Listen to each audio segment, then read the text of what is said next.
नमस्कार मित्रांनो. तर आजच्या भागामध्ये आपण जाणून घेणार आहोत का आपल्या मार्केटला दुसरा काही पर्याय आहे का, जो कोणी ट्रेडिंग करत असेल त्याच्यासाठी. आणि त्याचं जे उत्तर आहे ते उत्तर आपण या ठिकाणी शोधायचा प्रयत्न केलाय आणि त्याचं उत्तर मी या ठिकाणी शोधलंय. तर अर्थातच आपल्यासाठी जो पर्याय आहे तो उपलब्ध केलेला आहे. तो पर्याय उपलब्ध केलेला आहे कॉइन DCXने. आता हे सगळ्यांना माहिती आहे, कॉइन DCX हा आपला क्रिप्टो करन्सीमध्ये ट्रेडिंगचा आपल्याला प्लॅटफॉर्म देणारा ब्रोकर आहे. आणि आता पहिल्यासारखं राहिलेलं नाही. आता सगळे जेवढे भारतामध्ये ब्रोकर आहेत क्रिप्टोमध्ये ते आत्ता सगळे FIU रजिस्टर्ड आहेत. म्हणजेच आपल्याकडे ज्याप्रमाणे सेबी काम करते आणि त्याचप्रमाणे सेबी आपल्या NSE आणि आपल्या BSE आणि MCX मार्केटला जे याचं रेग्युलेटेड करण्याचं काम जे आहे ते काम सेबी करते. तसंच क्रिप्टो मार्केटला रेग्युलेट करण्याचं काम FIU करते. आणि हा जो ब्रोकर आहे हा ब्रोकर आपला काय आहे, हा ब्रोकर आपला FIU चा रजिस्टर्ड आहे. आणि याची लिंक तुम्हाला खाली डिस्क्रिप्शनमध्ये दिलेली आहे. जर त्या लिंकनुसार तुम्ही जर अकाउंट ओपन जर केलं तर तुम्हाला त्या ठिकाणी जे ब्रोकरेज आहे त्या ब्रोकरेजमध्ये चांगला डिस्काउंट भेटू शकतो. आणि पण आता आपण बघतोय का आपल्या मार्केटमध्ये सध्या आपण बघतोय का आपलं मार्केट जे आहे ते मार्केट असं येते खाली. ग्लोबल मार्केट जर तुम्ही बघितले, ग्लोबल मार्केटचा जो काही ट्रेंड आहे तो ट्रेंड अप आहे आणि आपल्या मार्केटचा ट्रेंड हा भलताच असतो. आता सध्या जे आपलं मार्केट आहे, कुठलंही मार्केट आपलं टेक्निकल फंडामेंटल वगैरे ते काहीच मार्केट आपलं सध्या फॉलो करत नाहीये. आणि होतं काय का, हे तुम्हाला एक गोष्ट सांगतो बघा. आता समजा हे आपण बघतोय का आपलं मार्केट आहे NSE आणि BSE. ठीक आहे. आपल्याला ह्या ठिकाणी खूप काही आपण समजा हा स्टॉक आहे, तो स्टॉक आहे, तो स्टॉक आहे. आता मी फक्त ट्रेडिंगचं म्हणतोय. जर ज्याला गुंतवणूक लॉंग टर्म करायची असेल तर त्याच्यासाठी NSE BSE हा एक चांगलाच पर्याय आहे. ओके. आता मी तुम्हाला सांगतोय ट्रेडिंगच्या पर्पजनुसार.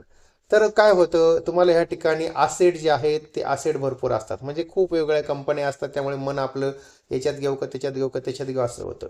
जर आपल्याला ह्या ठिकाणी फ्युचरमध्ये जर ट्रेडिंग करायची आहे तर आपल्याकडे आहे लॉट साईज. ठीक आहे. ही जी लॉट साईज आहे, तर आपली ही लॉट साईजमध्ये तुम्हाला माहिती आहे, जर तुम्ही निफ्टीचा एक लॉट जर घेतला तर 2 लाख रुपये मार्जिन लागते. बँक निफ्टीला 2 लाख रुपये मार्जिन लागते. म्हणजे जर एक लॉट तुम्ही जर घेतला आणि त्याला जर खाली आल्यानंतर ॲव्हरेज करायचं म्हटलं तर ॲव्हरेज करायला अजून कॅपिटल लागतं. एवढं कॅपिटल सामान्य लोकांकडे नसतं. ओके. आणि त्यानंतर जर आपण ऑप्शन करायचं म्हटलं तर ऑप्शनमध्ये आपल्याला सगळ्यात धोका जो असतो आणि तो सगळ्यात मोठा धोका असतो आपला प्रीमियम डिकेचा. जर मार्केट आपल्या याच्या ट्रेंडच्या विरुद्ध जर गेलं तर ट्रेंडच्या विरुद्ध गेल्यानंतर आपले पैसे जे आहेत ते पैसे आपले सगळे पैसे झिरो होऊ शकतात. मग आता याला पर्याय काय आहे, तो पर्याय आपल्याला शोधणं गरजेचं आहे. आणि तो पर्याय जो आहे तो पर्याय आता आपल्यासाठी उपलब्ध झालेला आहे. आतापर्यंत तो पर्याय उपलब्ध नव्हता, पण आता तो साधारणतः उपलब्ध झाला 2-3 महिन्यापासून. तो पर्याय असा आहे का आपल्याला हे जे कॉइन DCX आहे बघा, ह्या ठिकाणी आता कॉइन DCX आहे आणि ह्या कॉइन DCXचा मी तुम्हाला ह्या ठिकाणी चार्ट ओपन केलाय. आता तुम्ही इथे बघू शकता ह्या कॉइन DCX वरती तुम्हाला जो गोल्डमध्ये आपल्याला ट्रेड करायचा आहे. जसं आपल्याकडे माहिती आहे, आपल्याला समजा एखादा आपला ETF असतो. ओके. जर समजा तुमचा याच्यावाला बँक निफ्टीचा ETF आहे, तर तुमचा बँक निफ्टीचा जो काही ETF आहे, बँक निफ्टीचा ETF तुमचं काय काम करेल, तो तुमचा बँक निफ्टीचा ETF जो आहे तर तो काम तुमचं करेल का, जेवढा बँक निफ्टी वाढेल तेवढा तो वाढेल आणि पर जेवढा तुमचा बँक निफ्टी कमी होईल तेवढा तो कमी होणार. तर हे तुमचं जो काम आहे ते करायचं काम तुमचा बँक निफ्टीचा ETF करत असतो.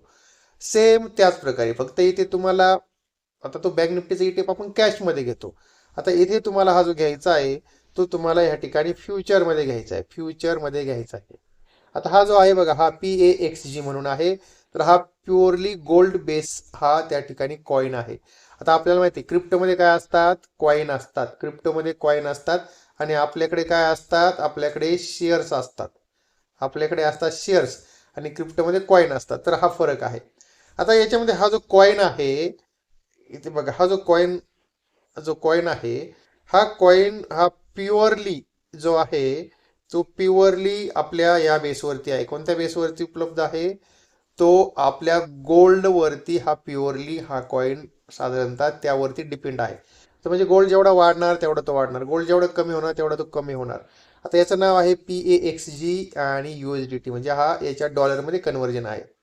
ओके. आता यामध्ये जो बेनिफिट तुम्ही बघितला तर तुम्हाला बेनिफिट काय होतोय बघा. हे मार्केट 24 आवर चालू असतं. याच्यात पहिला बेनिफिट काय आहे, मार्केट 24 आवर्स चालू असतं. आणि त्यानंतर मार्केट 365 दिवस चालू असतं. तुम्ही कधीही कुठेही कशाही प्रकारे ट्रेड करू शकता. ओके. आणि त्यानंतर आणखी सगळ्यात महत्त्वाचा जो पॉईंट आहे याच्यामध्ये, आणि तो पॉईंट असा आहे, जर इकडे सफेदमध्ये घेतो, इथे जो सगळ्यात महत्त्वाचा पॉईंट आहे तो पॉईंट असा आहे का याच्यामध्ये जी लॉट साईज आहे ती लॉट साईज नाही, म्हणजे नो लॉट साईज. म्हणजे तुम्ही काय करू शकता, 10 रुपयाचं, 20 रुपयाचं नाही म्हणता येतं आपल्याला, पण आपल्याला याचे 100 रुपये, 200 रुपये, 500 रुपये, 1000 रुपये, तर ह्या पद्धतीनं तुम्ही त्या ठिकाणी परचेस करू शकता. ओके. आणि इथे आपल्याला जो बेनिफिट याच्यामध्ये आहे तोही आपण लक्षात घ्या. इथे तुम्हाला म्हणजे साधारणतः तुम्ही एक एकाच एक म्हणजे जे आपण त्याला इक्विटी आपण डिलिव्हरी बेस म्हणतो तसंही घेऊ शकता. आणि त्यानंतर तुम्हाला त्या ठिकाणी 50x पर्यंत तुम्हाला लिमिट भेटते. म्हणजे जे काय तुम्हाला मार्जिन आहे ते मार्जिन तुम्हाला 50x पर्यंत मार्जिन भेटतं. 50 टाइम मार्जिन तुम्हाला यामध्ये भेटतंय. विचार करा. मग जर समजा ज्या ठिकाणी तुम्हाला चांगलं कन्फर्म असेल, तुम्हाला असं वाटत असेल का इथून हा एखादा स्टॉक वरती जाणार आहे, एखादा स्टॉक म्हणण्यापेक्षा आपल्याला हे फक्त गोल्डमध्येच ट्रेड करायचं आहे, आपल्याला याच्यात बाकी काही काम करायचं नाही, तर तुम्हाला या ठिकाणी जे लिव्हरेज भेटणारे 50x लिव्हरेज तुम्हाला भेटू शकतं. आणि त्यातून तुम्ही चांगल्या प्रकारे पैसे कमवू शकता. पण याचा जो काय आहे, एक याच्यामध्ये रिस्क पण आहे. आणि ते रिस्क काय आहे, हे म्हणजे एवढं लिव्हरेज तुम्हाला भेटलं तर मग तुम्हाला जरा थोडासा जो ट्रेड करताना तो ट्रेड पण तुम्हाला जपून करायचा आहे. कारण इतकं लिव्हरेज घेतलं म्हणजे पोझिशन साईज मोठी होते आणि तोही तुम्हाला त्याचा विचार करायचा आहे. म्हणजे सुविधा आहे पण त्यामध्ये रिस्क सुद्धा आहे. आता या ठिकाणी बघा कसा ट्रेड आपल्याला ट्रेड करायचा आहे. ह्या ठिकाणी आपण याच्याला कॉइन D6 आहे. आता मी इथे जी काय माझी लिमिट ऑर्डर टाकली होती बघा, या ठिकाणी ऍक्टिव्ह पोझिशन जी आहे आता तुम्हाला मी दाखवतो. आता इथे मी ऍक्टिव्ह पोझिशन जी टाकलेली आहे बघा, ह्या ठिकाणी आता मी मगाशी एक लिमिट ऑर्डर टाकली होती आणि ती लिमिट ऑर्डर आता त्या ठिकाणी माझी एक्झिक्यूट झाली. ओके. आता इथे तुम्ही बघितलं असेल बघा, ही या ठिकाणी मी टाकली होती एक लिमिट ऑर्डर, टाकली होती बाय करा 5085ला. ठीक आहे. आता त्याचा 5082 रुपये रेट चालू आहे, 9 रुपये मायनस आहे. ठीक आहे. आता इथे बघितलं तर मी त्या ठिकाणी कॅपिटल फक्त किती लावले, 298 रुपये. आता मी फक्त एक आपल्या याचे ट्रायल बेससाठी तुमच्यासाठी हा व्हिडिओ बनवते म्हणून मी ती घेतली पोझिशन. आता समजा बिटकॉइन आहे, मी बिटकॉइनमध्ये मी लिव्हरेज वापरले, 30x लिव्हरेज वापरले, 574 रुपये त्या ठिकाणी मी इन्व्हेस्ट केलेत. ओके. आता हे फक्त तुम्हाला दाखवण्यासाठी केलेलं आहे. ओके. कारण म्हणजे आता एवढे याच्यामध्ये छोटे छोटे ट्रेड घेऊन आपल्याला जमणार नाहीये. पण आता याचा जो बेनिफिट आहे तो बेनिफिट असा आहे का तुम्ही जर समजा एक चांगली मोठी रक्कम ठेवली तर तुम्ही त्याच्यामध्ये छोटी छोटी क्वांटिटी, म्हणजे समजा एकदा 5,000 रुपये गुंतवले म्हणजे 5,000 गुणले 50, म्हणजे हे तुमची झाली साधारणतः किती, 2.5 लाख 2.5 लाख रुपये झाले. आणि परत समजा तुम्हाला असं वाटलं बाबा एखादा म्हणजे म्हणजे आपल्याला याच्यामध्ये गोल्डवरती आपण काम करताना कसं करणार आहे, कुठलं तरी आपण त्यामध्ये एक काहीतरी आपण इंडिकेटर स्ट्रॅटेजीवर वगैरे ती आहे तिथं वापरणार आहोत. आता गोल्डमध्ये जर समजा आपण बघितली तर एक बघा ह्या ठिकाणी तुम्हाला बेस्ट प्रकारे याच्यामध्ये सांगतो, एक आपली सुपर ट्रेंडची जर तुम्ही वापरली, त्यामध्ये स्ट्रॅटेजी वापरली, 15 मिनिटाची टाइम फ्रेम, या ठिकाणी आपण इथे याला मोठं करूया बघा, हा आपला आहे PAX आणि USDT. आता यामध्ये तुम्ही जो काही टाइम फ्रेम आहे ती जर 15 मिनिटाची टाइम फ्रेम वापरली तर त्यामुळे तुम्हाला चांगल्या प्रकारे रिझल्ट भेटतात बघा. आता ही 15 मिनिटाची टाइम फ्रेम जर तुम्ही वापरली, आपण याच्यामध्ये पिवट पॉईंट ठेवूया, सुपर ट्रेंडचा आचार आहे आणि आपला EMA आपण काउंट टाकू. जर तुम्ही ह्या ठिकाणी जर याचा जर वापर केला तर तुम्हाला बेस्ट असे त्यामध्ये रिझल्ट भेटतात. आणि त्याबरोबरच तुम्हाला वापरायचं आहे आपला RSI. आता याच्यामध्ये RSIचं जर काय आहे तंत्र, जर RSI जो तुमचा आहे तो जर साधारणतः 30 बघा या ठिकाणी 30 आहे, जो RSI आहे तो RSI जर तुमचा 30 आहे आणि 30ला जर क्रॉस करून वरती जर गेला तर एक चांगला ट्रेंड तुम्हाला त्या ठिकाणी एकदम तयार होतो. इथून बघा हा ट्रेंड चालू झालाय, मोठे मोठे ट्रेड तुम्हाला त्या ठिकाणी भेटतात. आता इथे जरा बघा, इथे तुम्ही या ठिकाणी बघितलं तर तुम्हाला काय काय दिसतं या RSI वरती बघा. आता इथे आपल्याला जरा थोडं सुपर ट्रेंड जो आहे त्याचा मी जरा कलर थोडासा परत डार्क करतो. कलर आहे हा डार्क, ह्याचं सफेद करूया, आपण पूर्णपणे सफेद करूया एकदम. ठीक आहे. आणि जो आपला याच्या सेलचा आहे तो आपला गुलाबी करूया, म्हणजे चमकेल चांगला. ओके. हां. आता बघा ह्या ठिकाणी जर आपल्याला सुपर ट्रेंडचा वापर करून तुम्ही जर ट्रेड घेतला तर यामुळे तुम्हाला बघा इथून जो आपला सुपर ट्रेंड चालू झाला आहे, इथून चालू झाल्यानंतर जवळजवळ त्या ठिकाणी 110 पॉईंटची मुवमेंट तुम्हाला त्या ठिकाणी भेटली. इतकी मोठी मुवमेंट तुम्हाला त्यामध्ये मिळाली. ओके, एक मिनिट, सॉरी. आणि त्यानंतर कालचा जर तुम्ही ट्रेंड बघितला तर काल दुपारपासून जो ट्रेंड ऍक्टिव्ह झालाय बघा, इथे या ठिकाणापासून ऍक्टिव्ह ट्रेंड झालाय. जवळजवळ आतापर्यंत जर बघितला तर मुवमेंट जर बघितली जवळजवळ 134 पॉईंटची मुवमेंट मिळाली होती. एसएल आता त्याचा अजून कमी आहे, साधारणतः 5046 आहे. साधारणतः 75 पॉईंटची अजूनही त्यामध्ये आपल्याला प्रॉफिट आहे. आता यामध्ये काही तुमचे एसएल सुद्धा वाजणार आहे, ते पण नाकारता येत नाहीये. ओके, म्हणजे या पण गोष्टी लक्षात ठेवायच्या. आता इथे आपल्याला यामध्ये इन्कम कशी होणार आता ते मी तुम्हाला सांगतो. पहिली गोष्ट, आता समजा तुमच्याकडे एक अशी कल्पना करा, तुम्ही 10,000 रुपयाचं बाय केलं, इथे परचेस केलं, समजा 10,000 रुपयाचं बाय केलं, परचेस केलं, तर इथे तुमचा जो काही एसएल असणार आहे म्हणजे का जी तुमची पोझिशन साईज जी आहे आणि ती पोझिशन साईज तुमची लिक्विड जी आहे, ती लिक्विडचा जर आपण विचार केला तर तर ती तुमची पोझिशन साईज लिक्विड होणार आहे तुम्हाला 50 पॉईंटच्या. ही 50 पॉईंटला तुमची पोझिशन साईज लिक्विड होणार आहे. आता याच्यावरती तुमचा जो काय ट्रेड होणार आहे तो होणार आहे 5 लाखाचा.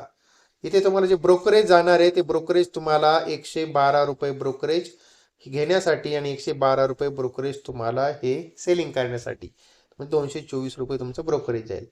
5 लाखावरती आणखीन जर समजा तुमचा 10 पॉईंट जर वाढला तर तुमचा जो प्रॉफिट त्याच्यामध्ये होणार आहे 10 पॉईंटला प्रॉफिट तुम्हाला अराउंड 1,200 रुपयाच्या आसपास होईल. म्हणजे जर समजा तुम्हाला गेन भेटला 100 पॉईंटचा तर 12.5, एक मिनिट, सॉरी, म्हणजे की 10 पॉईंटला तुम्हाला साधारणतः याच्यामध्ये प्रॉफिट होणार आहे किती, 1250 रुपयाचा प्रॉफिट. हा, आणि जर तुमचा जर 100 पॉईंटचा गेन झाला, ठीक आहे, जर तुमचा 100 पॉईंटचा जर गेन आहे आणि तो जर गेन झाला तर तुम्हाला त्या ठिकाणी 12,500 रुपये भेटणार आणि त्यातून तुमचं 225 रुपये तुमचं ब्रोकरेज जाणार. बाकीचा तुमचा जो आहे तो प्रॉफिट असणार आहे आणि तो प्रॉफिट तुमचा साधारणतः अराउंड आपल्याला 12,000 रुपयाच्या आसपास आपण पकडूया. जर समजा दिवसभरामध्ये तुम्ही जर समजा 10,000 रुपये मार्केटला लावले आणि जर त्या ठिकाणी 100 पॉईंट जर कव्हर केले, कॅप्चर जर केले, तर तुम्हाला त्या ठिकाणी 12,500 रुपये त्याच्यामध्ये तुम्हाला भेटणार. ओके, तर ह्या पद्धतीनं तुम्ही याच्यामध्ये ट्रेड करू शकता. बघा, तुम्हाला ह्या ठिकाणी मी दाखवतो आणि याच्यामध्ये तुम्हाला तेवढीच रिस्क सुद्धा आहे, आपण ती गोष्ट लक्षात घ्या. आता बघा, इथे या ठिकाणी आपण याला परत एकदा बॅक जाऊया आणि बॅक आल्यानंतर आपण इथे एक साधारणतः लिमिट ऑर्डर टाकून मी तुम्हाला दाखवतो. बघा, आता इथे ह्या ठिकाणी जर आपण बघितलं तर फंड पोझिशन आहे, आपण एक या ठिकाणी आपण लिमिट ऑर्डर टाकूया. समजा राऊंड फिगर ही 5,000ला आपण लिमिट ऑर्डर टाकली. ओके, आता तुम्हाला या ठिकाणी पोझिशन साईज आहे, तुम्ही पोझिशन साईज बघा 1,000 रुपयाचं जरी घ्यायचं तरी तुम्हाला इथे त्या ठिकाणी साधारणतः 1,000 रुपयाचं पण तुम्ही त्या ठिकाणी बाय करू शकता. ओके, आता समजा 1,000 रुपयाचे घ्यायचं तुम्हाला त्या ठिकाणी फक्त 20 रुपये लागणार आहेत. एखादा म्हणेल नाही मला माझी पोझिशन साईज समजा 1,00,000 रुपये आपण केली तर 1,00,000 रुपयाचं तुम्हाला गोल्ड घेण्यासाठी पैसे लागतात. इथे किती हे मार्जिन लागतंय, 2,055 रुपये. आता इथे तुम्ही बघू शकता का तुमची जी पोझिशन आहे ती पोझिशन लिक्विड कधी होणार आहे. ती पोझिशन तुमची लिक्विडची साईज मी तुम्हाला सांगतो. बघा, जर 5,000ला तुमची बायची लिमिट ऑर्डर आहे, 5,000 रुपयाला लिमिटची बाय ऑर्डर आहे, तर तुमची पोझिशन लिक्विड होणार आहे 4,950ला. म्हणजे 50 पॉईंट जे आहे ते 50 पॉईंट जर खाली आलं मार्केट तर तुमची पोझिशन त्या ठिकाणी ऑटोमॅटिक लिक्विड होणार आहे. ओके, तर तर म्हणजे तुम्हाला ह्या पण गोष्टी लक्षात ठेवणं गरजेचं आहे का जर आपण एवढं मार्जिन वापरतोय तर आपली पोझिशन कधी लिक्विड होऊ शकते, आपण ती गोष्ट आपल्या लक्षात ठेवली पाहिजे. आता या ठिकाणी तुम्हाला तुमचं लिव्हरेज जे आहे ते लिव्हरेज पण तुम्ही सेट करू शकता. बघा, आता इथे या ठिकाणी जे लिव्हरेज आहे ते लिव्हरेज तुम्ही सेट करू शकता. म्हणजे ते लिव्हरेज तुम्हाला जे बघा या ठिकाणी 1x आहे, 10x आहे आणि 50x पर्यंत, 50x पर्यंत तुम्ही त्या ठिकाणी तुमचं लिमिट सेट करू शकता. ओके, आणि आता त्याच्यानंतर आपल्याला मग काही ह्या सगळ्या गोष्टी पण लक्षात ठेवायच्या आहेत. म्हणजे आपण जर निव्वळ आपलं लिमिट भेटतंय म्हणून आपण किती मोठी पोझिशन साईड घ्यायची असं चालणार नाही, एवढी मोठी पोझिशन साईज घेऊन चालत नाही. इथे तुम्हाला त्या ठिकाणी ही सगळी रिस्क आहे, ती तुम्हाला रिस्क कव्हर करणं, बाबा किती रुपयाची रिस्क आपल्याला ठेवायची, आपण या सगळ्या गोष्टीचा विचार केला पाहिजे. आता विचार करू शकता तुम्ही बघा, जर तुमचे हे 2,000 रुपये आहेत, 2,000 रुपये, ठीक आहे, आणि हे तुमचे जर 50 पॉईंटला तुमचे झिरो होत आहेत, तर मग तुम्हाला साधारणतः 40 रुपये जे आहेत ते तुम्हाला एका पॉईंटला भेटतात. ओके, म्हणजे की 40 रुपये म्हणजे तुमचे 50 रुपये जे आहे ते 50 पॉईंट जर तो खाली आला तर तुमचं सगळं कॅपिटल त्या ठिकाणी जाणार आहे. ओके, तर म्हणजे तुम्ही बघा, ह्या पण गोष्टी लक्षात ठेवायच्या आहेत. तर ह्या अशा प्रकारे तुम्हाला जर समजा गोल्डमध्ये ट्रेड करायचं आहे, जर गोल्डमध्ये ट्रेड करायचं आहे तर तुम्हाला हा एक एक मस्तपैकी पर्याय आहे आणि तुम्ही याचा वापर करू शकता. आता हा जो ब्रोकर आहे CoinDCX, याची तुम्हाला लिंक मी खाली डिस्क्रिप्शनमध्ये दिलेली आहे. त्या लिंकवरती जाऊन तुम्ही त्या ठिकाणी ते अकाउंट ओपन करू शकता आणि इथे तुम्हाला ह्या पूर्णपणे लिगल आहे. आता काहींना असं वाटत असेल का यामध्ये जो काय महत्त्वाचा पॉईंट आहे आणि तो पॉईंट आहे कुठला, ब्रोकरेजचा. ठीक आहे, आता इथे या ठिकाणी तुम्हाला ब्रोकरेज जे आहे ते ब्रोकरेज एकदम काय लागते बघा, इथे ब्रोकरेज आहे तुम्हाला 0.02 आणि परत 0.02 जर लिमिट ऑर्डर ठेवली तर तुम्हाला या ठिकाणी एवढं ब्रोकरेज आहे, 0.02 इथं तुम्हाला ब्रोकरेज आहे. बऱ्याचशा लोकांच्या मनामध्ये समज आहे का 30% टॅक्स टॅक्स लागतो का, तर नाही. नोट नोट 30% टॅक्स, हा 30% टॅक्स तुम्हाला जो लागतो तो फक्त तुम्हाला कॉईन जर तुम्ही इक्विटी कॅशमध्ये घेतला तर, कॉईन जर कॅशमध्ये घेतला तर तुम्हाला एवढा लागतो. आता तुम्हाला याच्यामध्ये टॅक्स कोणता लागतो, रेग्युलर जो तुमचा आहे तो तुमचा रेग्युलर जो काही टॅक्स स्लॅब असणार आहे तर तो तुम्हाला या ठिकाणी टॅक्स आहे, याच्यावरती तुम्हाला 30% टॅक्स नाही. इथे ही सुद्धा गोष्ट लक्षात ठेवा, म्हणजे डोक्यातून तो विषय काढून टाका. ओके, तर ह्या प्रकारे तुम्ही अशा प्रकारे याच्यामध्ये ट्रेड करू शकता. आणि आपण सगळ्यात महत्त्वाचं काय होतंय, फॉरेक्समध्ये बरेचसे लोक म्हणतात फॉरेक्समध्ये गोल्डमध्ये ट्रेड करायचा. फॉरेक्समध्ये प्रॉब्लेम काय होतो, फॉरेक्समधला प्रॉब्लेम पहिला येतो डिपॉझिटचा. ओके, डिपॉझिटचा प्रॉब्लेम येतो. जर समजा इन केस तुमचे पैसे जर समजा तुमचे विड्रॉल नाही झाले तर कुठे दाद मागणार आहे, कुठे दाद मागू शकत नाही, म्हणजेच त्या ठिकाणी विड्रॉलचा प्रॉब्लेम फॉरेक्समध्ये येतो. रेग्युलेशन जे आहे ते रेग्युलेशन नाही आहे, रेग्युलेशन आपल्या देशामध्ये त्याचं नाही आहे, कुठेही काही त्याचं रेग्युलेशन नाही आहे. आणि त्याच्यामध्ये आणखीन एक आहे का बँक अकाउंट जे आहे ते बँक अकाउंट फ्रीज होण्याची शक्यता असते. तर हे तुम्हाला फॉरेक्समधले काही दोष आहेत. आता यामध्ये तुम्हाला काय आहे, इथे तुम्हाला बेनिफिट आहे, UPI डिपॉझिट आहे. पहिली गोष्ट, तुम्हाला या ठिकाणी UPI डिपॉझिट आहे, तुमचे पैसे UPI द्वारे डिपॉझिट करू शकता तुम्ही. आणि त्यानंतर आणखी सगळ्यात महत्त्वाचं काय आहे का विड्रॉल जे आहे, ठीक आहे, विड्रॉल तुमच्या डायरेक्ट बँकवरती येतं किंवा तुमच्या UPI ID वरती तुमचं विड्रॉल येतं. म्हणजे तुम्हाला दोनही पर्याय या ठिकाणी आहेत, UPI ID किंवा बँकमध्ये तुमचं विड्रॉल त्या ठिकाणी येतं आणि इथं हे जे पैसे आहे तुमचे त्या कंपनीच्या नावाने जातात. तर तुम्ही जर फक्त गोल्डमध्ये, तुम्हाला बाकीचे पण फ्युचर त्यामध्ये आहे, तुम्ही तुम्ही त्या ठिकाणी क्रिप्टोमध्ये करू शकता, बिटकॉइन आहे, इथेरियम आहे, म्हणजे B2ETC म्हणजे B2C, तो B2C ते ETC पर्यंत कॉइन आहेत. मग तुम्हाला फक्त जर गोल्डमध्ये ट्रेड करायचं असेल तर हा तुम्हाला 24/7 आणि 365 दिवस तुम्ही यामध्ये ट्रेड करू शकता याच्यामध्ये गोल्डमध्ये. तुमच्यासाठी हा एकदम चांगला बेस्ट पर्याय आहे, तुम्ही तुमच्यासमोर ठेवलेला आहे. अर्थात ते करणं न करणं तर तुमचा प्रश्न आहे, माहिती देण्याचं काम माझं आहे. आणि जी मी तुम्हाला लिंक दिली त्या लिंकनुसार जर तुम्ही समजा अकाउंट ओपन केलं तर तुम्हाला त्या ठिकाणी ब्रोकरेज तुमचं 0.02 लागेल आणि तुमच्या ब्रोकरेजमध्ये मला 10% शेअर भेटेल. म्हणून मी तुम्हाला सांगतोय लिंकवरती अकाउंट ओपन करा, जे आहे ते तुम्हाला मी सरळ सांगतोय. ओके, तेव्हा आता इथे आपण थांबूया. तर अर्थातच हा जो काही सगळा व्हिडिओ होता तो सगळा व्हिडिओ मी आपल्यासाठी एज्युकेशनल पर्पज म्हणून बनवला होता. या व्हिडिओमध्ये मी कोणालाही कसल्या प्रकारे खरेदीचा किंवा विक्रीचा सल्ला दिला नाही, याची आपण कृपया नोंद घ्या. कुठलाही ट्रेड करताना आपण आपल्या जबाबदारीवरती ट्रेड करा. माहिती चांगली वाटली असेल तर आपण आपल्या या व्हिडिओला लाईक करा, शेअर करा आपल्या मित्रांपर्यंत. चॅनलवरती नवीन असाल तर चॅनलला सबस्क्राईब करायला बिलकुल विसरू नका. ओके, आता इथे आपण थांबतोय, आपण परत भेटूया नवीन विषयासह.